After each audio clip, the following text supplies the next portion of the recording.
2:30 बजे, सर्दी के रातें, मैं छोटा सा था, किसी ने दरवाजा खटखटाया।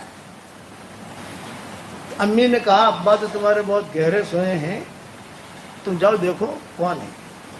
तो देखा तो कोई मेवाती था। मैंने कहा भाई मेवाती है कोई? का क्या काम है? ये कि हजरत जी बुला रहे हैं, ये किस्सा बयान कर रहा हूं, किसी को कहना मत, रास तक रखना, ये बहुत रास का किस्सा है, लेकिन नहीं मेरे साथ हुआ है। तो अब्बा कहते थे, अब्बा तो सोए हुए थे, मैंने मेरे अब्बा को जगाया, अब्बा हजरत जी बुला रहे हैं। अब 2:30 बजे हजरत जी बुला रहे हैं, 2:30 बजे सर्दी के रातें। अब्बा ने कहा तो कोई खास मामला है जो हजरत जी ने बुलाया है, वरना हजरत जी नहीं बुलाते ऐसे वक्त में। हाँ? मुलाकात का एक वक्त होता है। चुनांचे अब्बा ने कपड़े पहने, थैली, उनकी थैली साथ रहती थी, थैली ली और फिर जब मैं लेके चला तो फिर वो मेवाती जो आए थे बुलाने के लिए, हजरत जी ने भेजा था, ये फरमाया कि मौलवी साहब मैं लेके जाऊंगा। अब्बा ने कहा नहीं मैं मेरे बेटे यूनुस के साथ जाऊंगा, तुम भी चलो हमारे साथ, यूनुस भी रहेगा साथ। वहां गया तो वहां जाने के बाद कमरे में जो गए तो हजरत जी रहमतुल्लाह अलैह बैठे अकेले, और सामने लंबी लंबी दाढ़ियां, अमामे लोग बैठे हुए, 2:30 बजे। पुराना मरकज था उस वक्त में।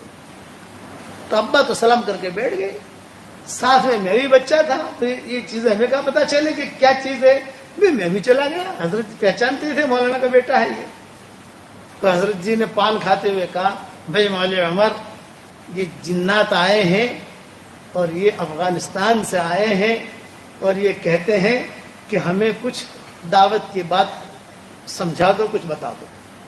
तब मुझे तो कुछ आता नहीं, हजरत जी कहते मैं तो क्या बयान करूं, दावत की जुबान तो तुम हो, जो थोड़ी बयान कर देंगे। तुम्हारे अब्बा जो हजरत जी जैसे ऐसे बैठे थे, सारे जिन्नात सामने बैठे हैं, और वो जिन्नात का नाम लिया तो हमारा भी पेशाब निकल गया। अरे मैंने कहा यार ये अब्बा कहाँ ले आए, अब्बा कहाँ ले आए, आदमी फितरी चीज है ना। अब्बा ने जो है कुरान की आयतें पढ़ी, और कुरान की आयतें पढ़कर उनके सामने जो बात करनी थी वो बात की, बात हो गई, तश्कील हो गई उनकी कि अल्लाह के रास्ते की नकलो हरकत करनी है, ये करना है, वो करना है। लोगों को भली बात बतानी है, तो खुलासा कलाम किया, लोगों को भली बात बताओ, लोगों के साथ अच्छा सुलूक करो। फिर हो गया हजरत दुआ करें। हजरत दुआ कराने के बाद हजरत रहमतुल्लाह अलैह ने उनको पूछा कि भाई आप क्या खिदमत करें, क्या पसंद करते हो आप? तो उन्होंने कहा हमें केले खिलाइए। और आपको केले कहां से खिलाएंगे भाई? तो हजरत ने कहा हाँ आज केरला से केले आए हैं।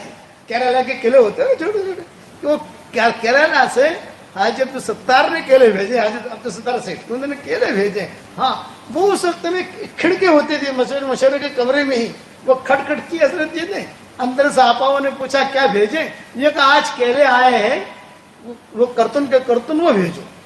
चुना जो अंदर कर दिया, वो खोले तो सब जिन्नात ने केले खाए, लेकिन छिलके के साथ,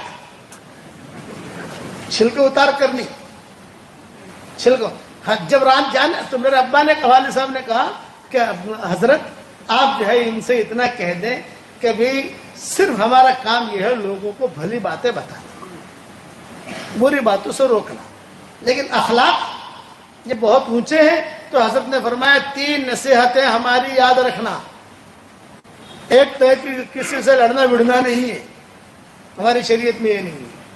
दूसरा अखलाक के साथ लोगों को अल्लाह की तरफ बुलाओ, हिकमत के साथ, उदू इला सबील रब्बिका बिल हिकमत वल मौइज़तिल हसना, ये आयत पढ़ी हजरत ने।